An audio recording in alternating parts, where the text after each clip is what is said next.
Muy buenas tardes.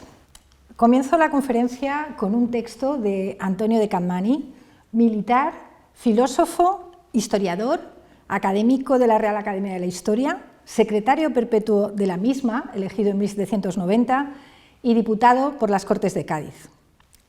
El título del texto es Centinela contra franceses.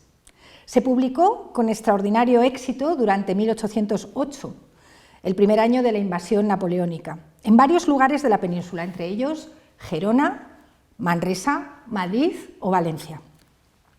Era un encendido panfleto en contra de Napoleón y de los franceses, que solo un año después, en 1909, continuó su exitosa difusión en otros territorios peninsulares y también en América, en concreto en Lima, donde vio la luz en la imprenta más importante que la ciudad tenía por esas fechas, la de los Niños Expósitos. El texto, considerado el más encendido alegato antinapoleónico escrito durante la invasión francesa, fue traducido al alemán, al portugués y al inglés en Filadelfia, según consta en la edición de Sevilla de 1810. En él, Capmany se manifestaba en los siguientes términos: españoles de todos sexos, edades, estados y condiciones, con todos hablo. Esta guerra es muy diferente de cuantas hemos sostenido dentro y fuera de casa, por su naturaleza, causa, fin y consecuencias. Es en su primer origen defensiva, y así no pende de nuestros deseos ni de nuestra mano su remate. Pide por su calidad más vigilancia y constancia y gran severidad contra los remisos, vacilantes o sospechosos. Se trata de vencer o vivir esclavos. Tanto el contenido como las circunstancias de su circulación creo que son un preámbulo adecuado para iniciar esta conferencia, que está dedicada a analizar las características discursivas y simbólicas de algunas de las primeras proclamaciones de independencia que tuvieron lugar en la América hispana. En concreto, las sucedidas durante los 2 años siguientes a la invasión napoleónica de la península, en 1809 y 1810. Unos movimientos que, como veremos, tuvieron como telón de fondo y justificación una eventual invasión napoleónica en América, entendida como continuación de la ocurrida en la península. Por tanto, entender las consecuencias institucionales de los acontecimientos peninsulares de 1808 puede ayudar a comprender lo que sucedería más tarde en América. Sabemos que el desencadenante de la guerra contra la invasión napoleónica comenzó a raíz de un cambio dinástico. Napoleón Bonaparte, consagrado emperador en 1804, tenía entre sus objetivos de dominio tutelar conseguir que la monarquía española estuviera bajo su mano. Esta decisión significaba que formalmente la monarquía española podía seguir existiendo, aunque estaría directamente controlada por Francia. Según los planes napoleónicos, para lograrlo, bastaba con provocar la sustitución de la dinastía, retirar de escena a la Casa Borbón e instaurar a los Bonaparte. No era la primera vez que en la monarquía española se producía un cambio dinástico procedente de Francia. Un siglo antes, en 1700, los Borbones habían desplazado a los Habsburgo en la titularidad dinástica de los reinos de España. Pero el acto legítimo de la sucesión, basado en el testamento de Carlos II, dejaba claras las razones constitucionales de ese cambio. En él se manifestaba la estrecha relación y continuidad familiar del futuro Felipe V con los Habsburgo de Madrid y se declaraba expresamente la imposibilidad de unión o supeditación de España a Francia. Por otro lado, las instrucciones precisas de respeto a las leyes y usos tradicionales de la monarquía española, diseñadas por el sector que facilitó la opción borbónica al trono, y los esfuerzos reales de Felipe V por adoptarlas, sobre todo en sus iniciales manifestaciones externas, permitieron que la sucesión se aceptara en todos los territorios de la monarquía y en las cortes europeas, salvo en la de los Habsburgo de Viena, como un acto legítimo y de plena legalidad. Una legitimidad que, a nivel interno, quedó reflejada en las reuniones a cortes que le juraron como nuevo soberano, y también en las proclamaciones y actos festivos plenos de mensajes legitimadores que se celebraron a uno y otro lado del Atlántico, asignando a Felipe V el sobrenombre de el austriaco Borbón. En el caso del cambio dinástico de 1808, al principio del conflicto entre la Casa del Príncipe y la del monarca español, permitieron a Bonaparte presentarse más como un árbitro de las diferencias internas de la familia real española que como un auténtico invasor. Tras el motín de Aranjuez, en marzo de 1808, a raíz del cual Carlos IV abdicó en Fernando VII, Napoleón congregó a la familia real al completo en Francia y logró que Fernando devolviera la titularidad dinástica a su padre para que éste se la cediera al propio Napoleón, quien inmediatamente nombró a su hermano mayor, José, hasta ese momento rey de Nápoles y de Sicilia, rey de España. El 6 de junio, José Bonaparte era proclamado rey de las Españas y de las Indias. La clara supeditación a los intereses de la Francia napoleónica y la quiebra de las leyes y usos tradicionales de la monarquía española, donde el peso de la continuidad dinástica jugaba un papel fundamental, despojaron de cualquier viso de legitimidad a este complejo episodio de traspaso de poderes. No se puede olvidar, sin embargo, que el proyecto de Napoleón contó en España con apoyos entre los diferentes grupos sociales preeminentes. Las instituciones dependientes de la monarquía, el Consejo de Castilla, las capitanías, las audiencias, las chancillerías y la misma Junta de Gobierno nombrada por Fernando VII antes de su viaje a Bayona, se plegaron a las exigencias del plan napoleónico sin oposiciones ostensibles. Fueron los notables locales y los poderes generados por ellos en pueblos y provincias, las juntas, los que ofrecieron resistencia. Una resistencia que, para que no fuera interpretada de una manera torticera, necesitó cargarse de legitimidad en su acción política y, para lograrlo, tuvieron que explicar las renuncias de Bayona como un acto en el que Fernando VII tuvo su voluntad forzada. La utilización de este argumento era imprescindible para que el monarca quedara eximido de cualquier responsabilidad en un acto político ilegítimo, ya que uno de los principios de las doctrinas regalistas y de las leyes fundamentales de la monarquía española, elaboradas a lo largo de 10 siglos, defendía que un rey no podía enajenar el reino por su propia voluntad. Argumentar que Fernando VII había sido forzado le permitía convertirse en símbolo de la libertad cautiva. Los poderes generados por los notables locales, los únicos que habían interpretado aquella operación política como un secuestro, se consideraron exclusivos depositarios de la legitimidad monárquica. Y en ese contexto resultaba fundamental efectuar la ceremonia de proclamación de Fernando VII, a pesar de su ausencia, y de tal manera que en todos los lugares de la monarquía se ejerciera y se hicieran fiestas para hacer evidente esa proclamación. Se empezó por Madrid. Voy a rememorar este acto a través de un testimonio que visibiliza el protagonismo de un insigne americano residente en la corte en esos momentos. Se trata de Tadeo Bravo de Rivero, nacido en Lima el 28 de abril de 1755 y que antes de la invasión francesa ejerció el puesto de procurador de Lima en Madrid, donde se encontraba al iniciarse la guerra contra Napoleón. En un folleto titulado Carta en que se describe lo más notable de las funciones de la proclamación del rey nuestro señor Fernando VII en la Villa y Corte de Madrid, el autor, anónimo, describe las ceremonias en honor del rey cautivo y así cuenta cómo el 24 de agosto de 1808 amanecieron las principales calles madrileñas engalanadas con vistosos medallones, colgaduras y retratos del monarca. Entre las fachadas más adornadas de la villa se encontraba precisamente la de Tadeo Bravo, situada su casa en la plaza de San Martín, cerca de las Descalzas. En ella colocó, según cuenta el cronista, un rasoliso celeste con estrellas de plata y llenó los 5 entrepaños de pinturas alusivas al día, siendo pintada la central por don Asensio Juliá, dirigido nada menos que por Francisco de Goya, pintor de cámara. El cuadro representaba un indio y una india peruanos para indicar que era la fidelidad limeña la que en un medallón tenía en su derecha el retrato del rey Fernando VII.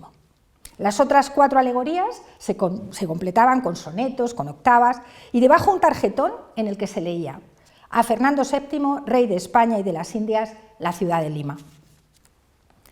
Una vez proclamado el monarca, el reglamento de la Junta Central, adoptado el 7 de octubre de 1808, cuidó hasta el extremo exhibir los símbolos de legitimidad que identificaban a sus miembros como los depositarios del poder de la monarquía. Marcas externas, títulos y distinciones que respondían a la necesidad de reafirmar el poder de la Junta mediante un sistema de signos que todos reconocieran porque la referencia al rey era su fuente de legitimidad. Para demostrar la adecuación entre el poder real y la Junta Central, ésta tomó el título de Majestad, a la que se debían mostrar los honores y el respeto equivalente. Sus miembros llevaban una placa creada por la Junta Central en la que podía leerse una declaración de fidelidad al rey y a la monarquía española con las iniciales Fernando VII sobrepuestas en 2 medallones coronados que representaban bien tanto a la península como a las Indias. Y alrededor una estrella de 6 puntas adornadas con la flor de lis de los Borbones, entre las cuales se intercalaba el castillo y el león, imágenes de los reinos reconocidos como la cuna de la monarquía. La creación de estos símbolos obedecía a la necesidad de imponerse mejor ante los patriotas españoles ansiosos de creer en la permanencia legítima de la autoridad real de Fernando VII frente al usurpador José Bonaparte. De una manera más concreta, a su presidente le estuvieron reservados los signos distintivos particulares y públicos propios de la familia real, el título de Alteza y honores de infante, y en torno a su persona se conservó un ceremonial idéntico al de la corte. El resto de los miembros de la Junta operaron como consejeros del rey, porque la Junta se consideró un consejo extraordinario que regía la monarquía mientras el rey se hallara ausente. Además del establecimiento de los símbolos de legitimidad, las juntas provinciales primero y más tarde la central generaron un discurso patriótico que justificaba la toma del poder local y al mismo tiempo exhortaba a la lucha contra los franceses. Y así, mediante proclamaciones y manifiestos, presentaron a los españoles los motivos de su creación y las metas que se habían propuesto. De este modo, durante el verano de 1808, esos textos circularon, extendiéndose la comunicación por toda España y, por voluntad juntista, también por América. Una de las juntas pioneras, la de Sevilla, tomó como responsabilidad particular mantener el contacto con los virreinatos americanos, decidiendo enviar un comisionado especial. El encargo le fue confiado al brigadier José Manuel de Goyeneche, natural de Arequipa, en el Virreinato del Perú. Al ocurrir los sucesos de Bayona, la Junta de Sevilla decidió que era el mejor candidato para encomendarle que asegurara la fidelidad de los virreinatos de Buenos Aires y de Lima. El modo debía ser el mismo que el efectuado en la península, es decir, mediante la proclamación y jura de Fernando VII. También tenía el encargo de conseguir donativos para la guerra e impedir la propaganda napoleónica, en especial la que pudiera enviarse desde Madrid por el duque de Berg, es decir, por Joaquín Murat. Nombrado representante el 17 de junio, Goyeneche embarcó el 25, asistió a la jura del monarca en las Islas Canarias y prosiguió luego la navegación durante 50 días. Cuando llegó a Montevideo y a Buenos Aires, en agosto, el 27 de ese mes, Goyeneche envió sus primeras cartas al virrey del Perú y a los presidentes de las audiencias de La Plata y del Cuzco, participándoles su misión y sus bien precisas instrucciones que eran despreciar cualesquiera órdenes, sean de quien fueren, con tal que apareciera el nombre pérfido de Napoleón. La orden era, por tanto, jurar a Fernando VII. Las cartas de Goyeneche llegaron a Lima y a poder del virrey Abascal por el correo de Cuzco, proveniente de Buenos Aires, e hizo conocer el 20 de septiembre el bando real de la exaltación de Fernando VII al trono, hecho del cual ya estaban enterados los limeños por gacetas de noticias que habían llegado antes. También llegó a Lima el correo de Chile, el 1 de octubre, que traía la versión de las autoridades napoleónicas sobre las renuncias y las órdenes del Consejo de Castilla, sometido ya a Murat. Informaba este correo de los sucesos del 2 de mayo en Madrid, presentándolos tan solo como un incidente provocado por un corto número de personas inobedientes a las leyes, facciosos y tumultuarios. Se informaba que este acto anárquico había sido reprimido, leo literalmente, por la beneficencia y humanidad del serenísimo señor Gran Duque de Berg, que con la tropa y generales de su mando había restablecido el orden público y amenazaba con severo rigor a quienes osaren maltratar de palabra u obra a los militares franceses y demás individuos de esta nación. El 7 de octubre llegó a Lima otro correo expreso de Buenos Aires confirmando la usurpación de Bayona, y al día siguiente nuevas noticias que comunicaban ya el entusiasmo de Buenos Aires a favor de la causa de Fernando VII, razón por la que su cabildo proclamó al rey en Río de la Plata.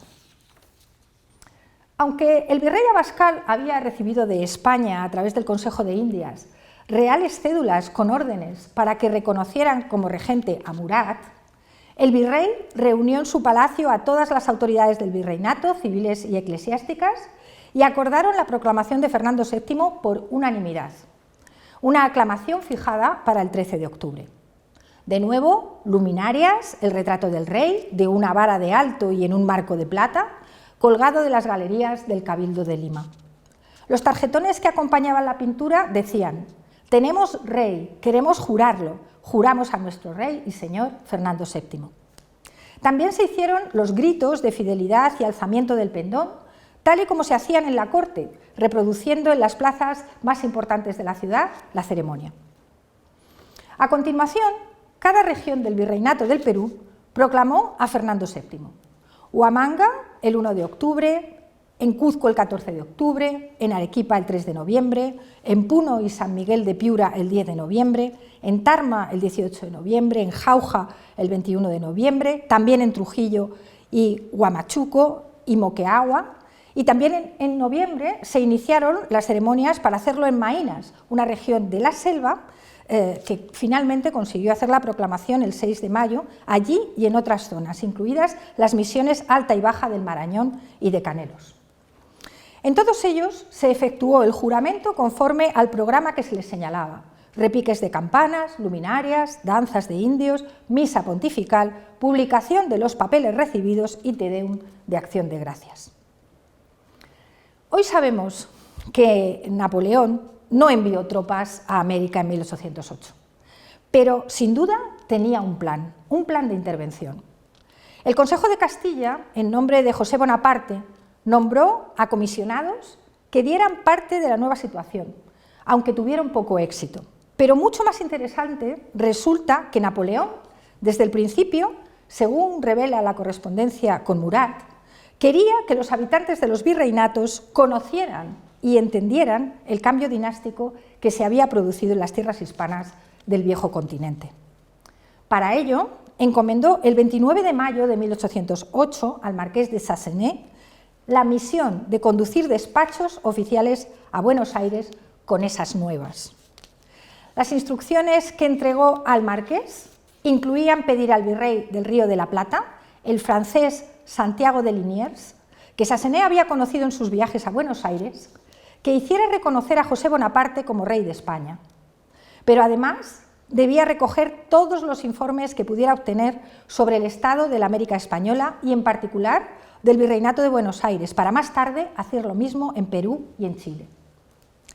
El marqués fracasó en su objetivo por la oposición que manifestó la Audiencia y el Cabildo de Buenos Aires, pero no el virrey Liniers, que al parecer, en privado, prometió un futuro apoyo a Napoleón.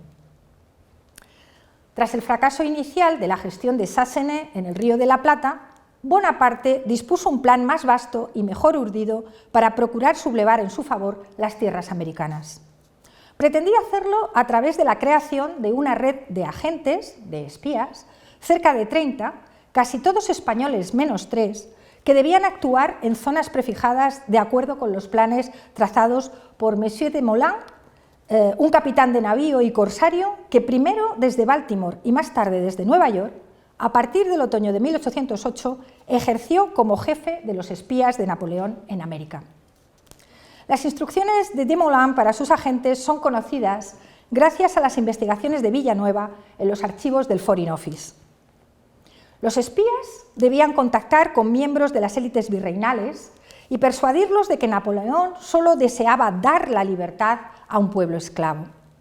Su única demanda consistía en contar con la amistad de los naturales y lograr un comercio franco con sus puertos.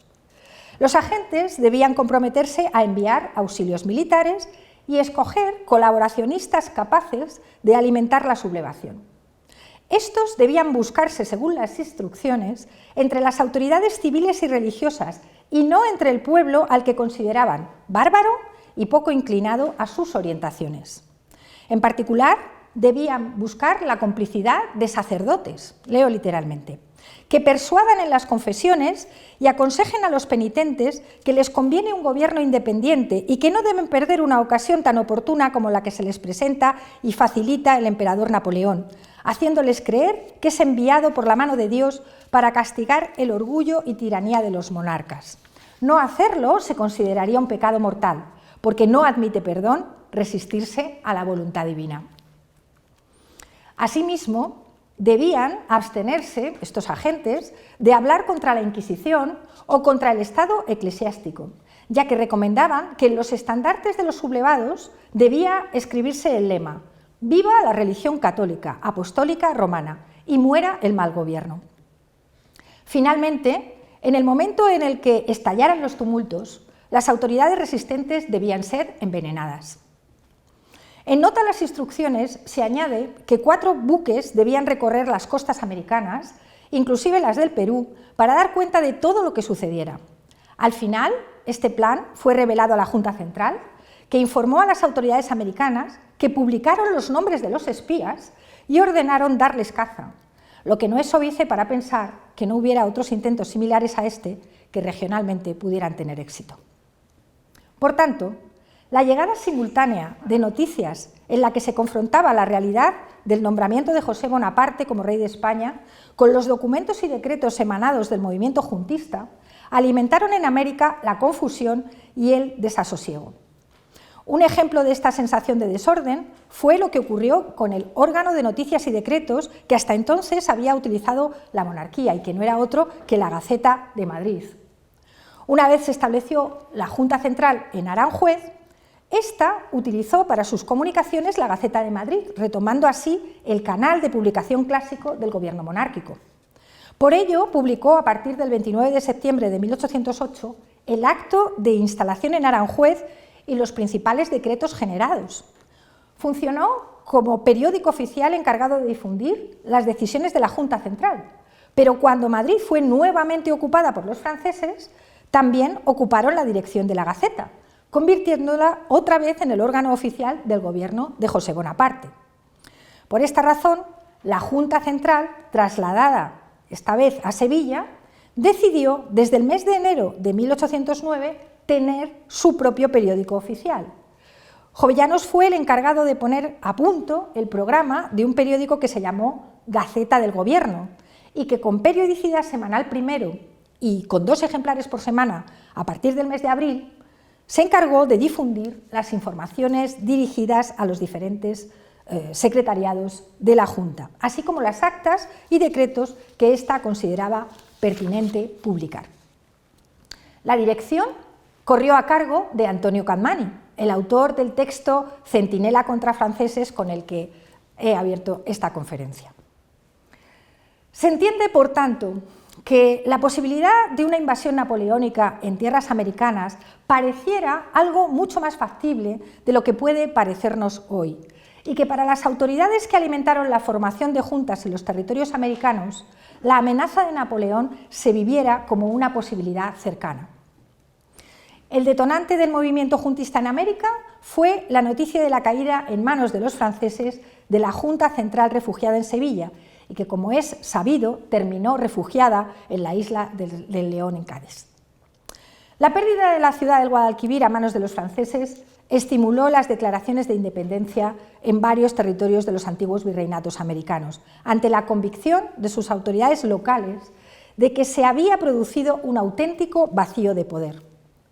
Cabildos abiertos comenzaron a reemplazar en América a las autoridades nombradas desde la península, a las que calificaban de afrancesadas y pro-napoleónicas. la sensación de aislamiento, de posible indefensión, la percepción de que los poderes locales debían tomar las riendas de su propio destino ante la aparente inoperancia e incomprensión de otras instancias políticas supralocales, y el principio de legitimidad en las acciones que se iban a emprender alimentaron el fenómeno.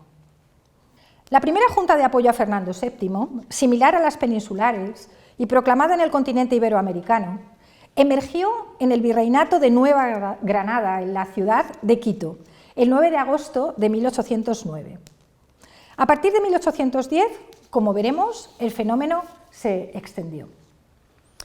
Argumentaron su acción afirmando que les amparaba las leyes fundamentales de la nación, porque el poder soberano, decían literalmente en su proclama, recaía en los magnates del reino en momentos de desastre para la monarquía. Me voy a detener un poco más en la proclamación de Quito por ser la primera. Una vez se desató el proceso político que desembocó en la proclamación de la Junta Suprema de Quito, los protagonistas más destacados de aquellos hechos pusieron buen cuidado en que el lenguaje simbólico que exhibían los nuevos poderes autoproclamados quedaran revestidos de una imagen de legitimidad que los entroncara directamente con la monarquía. Unos actos que transcurrieron desde el propio 9 de agosto de 1809 hasta el 18 del mismo mes, aunque no fue hasta el 25 de octubre cuando se puede dar por cerrado este primer capítulo de la independencia ecuatoriana, con la entrada en la ciudad del gobernador conde Ruiz de Castilla. Tras el apaciguamiento, algunos de los gestos simbólicos de los insurrectos fueron interpretados despectivamente como hechos indignos y calificados como representaciones de comedia o entremés, aunque en realidad eran la expresión externa de la legitimidad de los juntistas plena de significación política. El levantamiento se consumó en 4 horas, desde las 11 de la noche del día 9 de agosto hasta las 3 de la madrugada del día 10, festividad de San Lorenzo. A partir de las 5 de la mañana de ese día, la población comenzó a tener noticias confusas de lo que estaba ocurriendo. Salvas al grito de revolución y corrillos en la Plaza Mayor fueron las primeras muestras externas del movimiento, y a ellas le siguió el bando del presidente de la Junta, el marqués de Selva Alegre, en las que se manifestaba desde el principio la lealtad hacia Fernando VII, al que se había aceptado como monarca unos meses antes, según constaba en un acta capitular del 6 de octubre de 1808. El bando también informaba de la ocupación completa de la península ejecutada por los franceses y de la disolución de la Suprema Junta Central, a la que el Ayuntamiento de Quito había jurado obediencia como depositaria de la Real Autoridad los días 10 y 17 de marzo de 1709. Es decir, fue un rumor lo que desencadenó la revolución. Respecto a la situación de América, el presidente de la Junta denunciaba que Quito está gobernada por hombres sospechosos e ineptos, hechuras de Godoy, que maquinaban entregarlos al usurpador con quienes estaban de acuerdo. Y por ello había tenido a bien esta ilustre y leal ciudad, con la autoridad del pueblo, de formar una suprema junta gubernativa que velase sobre la defensa de este reino y su conservación para restituirlo a su legítimo dueño luego que la providencia quiera reintegrarlo a su trono. Todas estas justificaciones pretendían legitimar íntegramente la proclamación de la Junta quiteña, que, como la de Madrid, debía recibir el tratamiento de majestad. Los actos festivos que se dispusieron poco después caminaban en idéntico sentido. El presidente de la Junta, Juan Pío Montúfar, marqués de Selva Alegre, ordenó que se hicieran luminarias durante 3 noches, tal y como estaba establecido en el ceremonial institucional de toda la monarquía cada vez que había proclamaciones de reyes, nacimiento de herederos o bodas reales. También se ordenó, como no, el preceptivo Te Deum, pero sobre todo se colgó en el balcón del Cabildo el retrato de Fernando VII. Por tanto, se procedió como si se hubiera consumado una segunda proclamación real. El protagonismo del Cabildo Municipal en todo el proceso juntista fue medular. En el nuevo órgano de gobierno había representantes de todos los barrios, y así quedó reflejado en su acta de constitución. Los anónimos detractores indicaban con desdén, cuando hablaban de esta masiva representación de la Junta, que era como fiesta de toros en que, según la costumbre del país, cada barrio hace su máscara. Pero por más que se quisieran menospreciar estos gestos, detrás de ellos había una simbología del poder legítimo que tenía mucho que ver con las leyes fundamentales de la propia monarquía, con su concepto organicista y con la idea de que los cabildos municipales eran elementos esenciales y no prescindibles de su orden político. El concepto de gobierno mixto o de soberanía compartida entre el rex y el regnum, entre el derecho divino de las monarquías absolutistas y la tradición, parece hallarse presente en el proyecto político de los que alentaron la Junta quiteña y en su discurso representativo. Durante el segundo día oficial de celebraciones, la Junta, formada desde las 9 hasta las 12 del mediodía, recibió los homenajes de las autoridades y corporaciones de la ciudad. Tanto los seculares como las eclesiásticas se presentaron en hábito de ceremonia, precedidos de mazas, de pertigueros, tal y como se hubiera hecho con un virrey en su besamanos. Fue el momento de tomar las primeras medidas gubernativas. 3 fueron de carácter fiscal y satisfacían inquietudes de la élite criolla que se habían manifestado con anterioridad. Abolieron el estanco del tabaco, abolieron el llamado cabezón o alcabala, que pagaban las haciendas por sus producciones, y redujeron el importe del papel sellado a la mitad. Hasta el 15 de agosto, todas las reuniones de la Junta fueron privadas y tuvieron lugar en espacios que podemos calificar de urgencia o improvisados. Las primeras se hicieron en una estancia del cuartel de la ciudad y el resto en la casa del presidente, en la casa del marqués de Selvalegre. Pero transcurridos 5 días de la proclamación, se dio un paso más en la representación institucional del nuevo órgano de gobierno y se celebró junta pública en otro lugar. La reunión se celebró en el que se consideraba mejor espacio de la ciudad para hacer el acto, el salón del convento de los padres agustinos. En él, 3 sillas doradas y sobre la del centro, de nuevo, un dosel y un augusto cuadro de Fernando VII. El discurso de apertura hizo referencia expresa a la religión, al rey y a la patria. Los días 16 y 17 fueron los elegidos para la celebración pública y solemne juramento de los miembros de la Junta ante el obispo. Las arquitecturas efímeras, como en cualquier otra celebración institucional propia de la monarquía, salieron a la calle. Y una vez en el templo, todos los miembros de la Junta se sentaron ante el altar mayor y en medio de él, el presidente de la Junta bajo dosel y cojín, es decir, con los atributos de la soberanía real de la que se sentía directo depositario. En un manto capitular celeste, estrellado de plata, con la cruz chica de Carlos III colgada de modo que pareciese un toisón. Tras la solemne misa y el Te Deum Laudamus, la Junta salió del templo ejerciendo de nuevo un acto simbólico propio de la majestad, es decir, regando moneda en la puerta de la iglesia. El mismo día de la jura, y como una demostración más de la posibilidad de ejercer el patronazgo por parte de la Junta, esta creó la Orden Militar de la Gran Cruz de San Lorenzo, una distinción especial de lustre social destinada a la nobleza de Quito y también a los extranjeros que se hubieran destacado en la defensa del nuevo proceso político. La creación de esta orden obedecía a la lógica del sistema político antiguo regimental. Recibir una merced de estas características era el premio concedido por los servicios prestados en última instancia a Fernando VII y a la monarquía. Otorgar una gracia real por intermediación, ser el hilo conductor del patronazgo real, era la prueba de la posición que se había conquistado junto al monarca y no frente a él.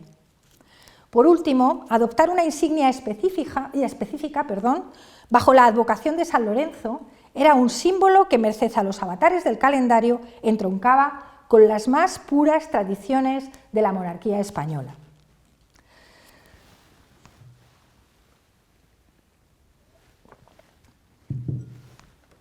El primer capítulo del episodio de la Junta Soberana de Quito tuvo su fin a raíz de la hostilidad de las regiones vecinas y por la firmeza de las autoridades virreinales.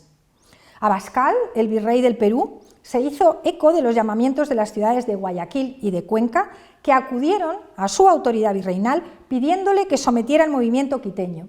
Y este inició un plan de reconquista que se basaba en el apoyo de estas 2 ciudades. Envió tropas comandadas por el brigadier Manuel Arredondo, que desembarcó en Guayaquil el 19 de septiembre de 1809, y avanzó hacia Quito. Por su parte, el virrey de Nueva Granada, Antonio de Amar y Borbón, en cuya jurisdicción estaba el reino de Quito, encargó al gobernador de Popayán que organizara la invasión desde el norte de la provincia quiteña, animado también por la actitud de las autoridades de Cuenca. En todo caso, para la cuestión que estamos tratando hoy, no cabe duda de que desde un punto de vista simbólico, las nuevas autoridades autoproclamadas en Quito procedieron a imagen y semejanza de la Junta Central. Tras los sucesos de Quito, otros cabildos abiertos comenzaron a reemplazar en América a las autoridades nombradas desde la península a partir de 1810, argumentando siempre que esas autoridades eran afrancesadas y colaboracionistas. Ocurrió en Caracas en abril, en Buenos Aires en mayo, en Bogotá en julio, en Santiago de Chile en septiembre, al igual que en México, donde el 16 de septiembre, cuando el virrey José de Iturrigaray hizo saber al virrey que conservarían los derechos de Fernando VII, la razón era que este virrey había sido proclamado por Bonaparte, por José Bonaparte, y él había aceptado, el cabildo decidió proclamar los derechos de Fernando VII. Dijo que su abdicación era nula, porque nunca un monarca legítimo dejaba de serlo, y esto dicho literalmente, sin el consentimiento de la nación española. Y por eso la única salida que quedaba era deponer al virrey, lo que hicieron. Poco después comenzaron las revueltas, teniendo como dirigentes del movimiento a miembros del bajo clero, a los curas Hidalgo y Morelos, que encontraron gran apoyo entre indios y mestizos, lo que despertó recelo entre los criollos que temían las consecuencias de las desestabilizaciones sociales. El cura Hidalgo, que era hijo de vizcaíno, organizó en el norte un ejército de campesinos indios y mestizos. Enarboló un estandarte con la imagen de la Virgen de Guadalupe, patrona de México, en el que se podía leer: «Viva la religión, viva nuestra Madre Santísima de Guadalupe, viva Fernando VII, viva la América y muera el mal gobierno». Hidalgo lanzaba así el llamado Grito de Dolores, que en su lema difería muy poco de las tradicionales revueltas antiguorregimentales declaradas en buena parte de Europa a lo largo de toda la Edad Moderna, y que, en su lema, recordaba bastante a las instrucciones dadas a los espías de Napoleón. Al sur de México, la Capitanía General de Guatemala, que incluía el gobierno de Costa Rica, las intendencias de Chiapas, Honduras, Nicaragua y El Salvador, también se manifestaron en bandos y sermones contra el cautiverio real. En general, durante los primeros compases de los levantamientos, la independencia era solo una palabra con la que se demostraba el repudio a las nuevas autoridades españolas napoleónicas, más que un pronunciamiento legal sobre la separación de la patria peninsular. Sofocados casi siempre en los primeros estadios estos movimientos, produjeron, sin embargo, algunas consecuencias inmediatas de muy difícil restauración. En concreto, alimentaron la fragmentación territorial y la duplicidad gubernativa. Por ejemplo, en el caso de Buenos Aires, se convocó cabildo abierto, como he dicho, el 22 de mayo de 1810. 3 días después, el 25 de mayo, se constituyó un Comité Superior Provisional de Gobierno de las Provincias del Río de la Plata, en nombre de nuestro señor Fernando VII. Este comité había sido creado por la Municipalidad de Buenos Aires. Se había previsto convocar allí a los representantes de las villas del interior, pero la posición de Buenos Aires como capital del resto dependía precisamente de la pervivencia de autoridades e instituciones supralocales como el virrey o la audiencia. Y desaparecidas estas o deslegitimadas, Buenos Aires solo era una entre las demás, y la descomposición del territorio del virreinato comenzó enseguida. Asunción rechazó participar en el congreso convocado por Buenos Aires, mientras aspiraba a una existencia independiente en tanto que capital de Paraguay. Lo mismo ocurrió con Montevideo, capital del futuro Uruguay. Un proceso de disgregación que, una vez desatado, fue imposible frenar. En Perú, el virrey Abascal resistió. El argumento para defender su posición y combatir a los juntistas americanos quedó bien reflejado en un panfleto que circuló en Lima titulado Reflexiones filantrópicas sobre el espíritu, nulidad y resultas de las Juntas de América. Este papel enunciaba las razones por las que en España eran convenientes y necesarias las juntas debido a encontrarse el enemigo en el propio territorio, mientras que en América, por el contrario, tales organismos no se justificaban, pues seguía existiendo orden, según decía el virrey del Perú, quietud y autoridades constituidas. Con idéntica intención apareció un catecismo para la firmeza de los verdaderos patriotas contra las seductivas máximas y errores que contiene el pseudo-catecismo impreso en Buenos Aires. Este catecismo peruano profernandino atribuía la agitación revolucionaria americana a los infames emisarios y catequistas de Napoleón, interesados en suscitar la guerra intestina entre los súbditos del rey español. Elogiaba a los virreinatos de Lima y México, a los que nombraba como las dos columnas incontrastables de la fidelidad americana, y después pasaba a hacer 33 preguntas con sus respuestas, redactadas al clásico estilo de estos manuales religiosos. El catecismo peruano se orientaba a afianzar las autoridades de los Borbones y de los organismos de gobierno peninsulares, exhortando a rechazar la legitimidad de las juntas americanas. Las primeras preguntas que integraban el catecismo eran las siguientes. ¿Hay quien nos debe mandar? Sí, hay, mientras haya Borbones y descendientes suyos. ¿Cuántos deben mandar? Un solo cuerpo representativo de nuestro rey jurado mientras él esté impedido. ¿Dónde está ese cuerpo?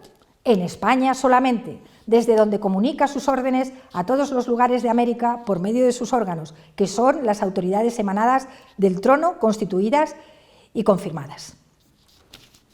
Para ir terminando, con respecto a la evolución institucional de las juntas americanas, aunque los gobiernos locales actuaron con autonomía y mantuvieron agentes diplomáticos en el extranjero, dada la situación extraordinaria que vivía la península, no comenzaron a declarar formalmente la independencia hasta fechas relativamente tardías. México lo hizo en 1813, con un creciente recelo de los criollos que desconfiaban del mal disciplinado ejército de Hidalgo. En Río de la Plata, la declaración de independencia argentina se consumó en el Congreso de Tucumán, celebrado el 9 de julio de 1816, en medio de las discordias entre diferentes grupos. La excepción a estas proclamaciones tardías de independencia la encontramos en Caracas, porque la suya tuvo lugar el 5 de julio de 1811. También allí, el 19 de abril de 1810, el Cabildo de Caracas había sustituido pacíficamente al capitán general Vicente Amparán, representante del gobierno español ratificado por José Bonaparte. Esa misma tarde, el Cabildo se constituyó como Junta Suprema Conservadora de los Derechos de Fernando VII y procuró la adhesión de las demás provincias de la Capitanía General de Venezuela al movimiento. La Guayana se pronunció a favor de la Junta Suprema de Caracas, pero al tener conocimiento el 3 de junio de la instalación en la península del Consejo de Regencia, reconoció a esta como autoridad legítima y se alejó de la revolución caraqueña. Lo mismo hicieron Coro y Maracaibo. Era evidente que el carácter de la Junta Suprema de Caracas, como conservadora de los derechos de Fernando VII, no le permitía ir más allá de la autonomía proclamada el 19 de abril. Y por esa razón, la Junta convocó a elecciones para instalar un Congreso Constituyente que finalmente optó por la independencia el 5 de julio de 1811. En esa decisión, los condicionantes económicos y la intervención inglesa tuvieron un papel fundamental. La intervención inglesa siempre estuvo presente en el proceso de independencia americano. Al principio, explotó su alianza con Portugal y con el destino del Brasil independiente, y aunque no correspondía tratar esta cuestión en esta conferencia, al menos sí que quiero recordar que en los primeros compases de la invasión napoleónica, Inglaterra intentó aprovechar el vacío de poder español a través de la hermana mayor de Fernando VII, la infanta Carlota Joaquina, esposa del regente portugués, que se hallaba en Brasil y que, en los primeros momentos de la invasión, declaró ser el único miembro de la familia real española que no se hallaba coaccionado, razón por la que reclamó asumir la representatividad de la corona. Al pasar a ser Inglaterra aliada de España contra Napoleón, cambió temporalmente su estrategia hasta conseguir la derrota francesa. No obstante, durante lo que hemos llamado la segunda etapa de las independencias hispanoamericanas, que comienza en 1815 y dura hasta 1824, todo tuvo un cariz muy diferente, porque estuvo presidida toda esa etapa por la intervención de Inglaterra en Hispanoamérica, que ahora tenía las manos libres tras derrotar a Napoleón en Europa para maniobrar acorde con sus intereses. Además, los intentos de reposición absolutista de un Fernando VII restaurado y la militarización exponencial del conflicto tras la definición consagrada en Cádiz de los ciudadanos en armas como garantes de la nación, resultarían ser los desencadenantes de esta segunda parte de las independencias controlada por Inglaterra. Pero como decía, todo esto es un capítulo que no me corresponde tratar ahora. Mi cometido consistía nada más en poner de manifiesto que la acción política y bélica de Napoleón en Europa y sus consecuencias supracontinentales supusieron el principal detonante de los procesos independentistas en América y que en el origen de estos la defensa de la legitimidad secuestrada fue unas veces parapeto y otras veces excusa de aquellos movimientos.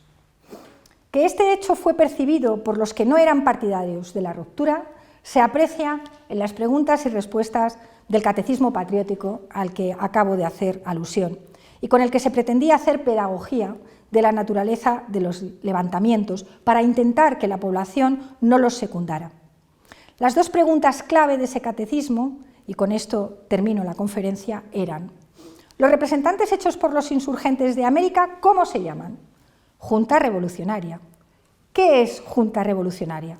La creación de unos hombres, casi todos malos, elegidos por sí mismos o por otros sugeridos por ellos, que con el pretexto de defender la religión, el rey y la patria, hacen todo lo contrario. Muchas gracias.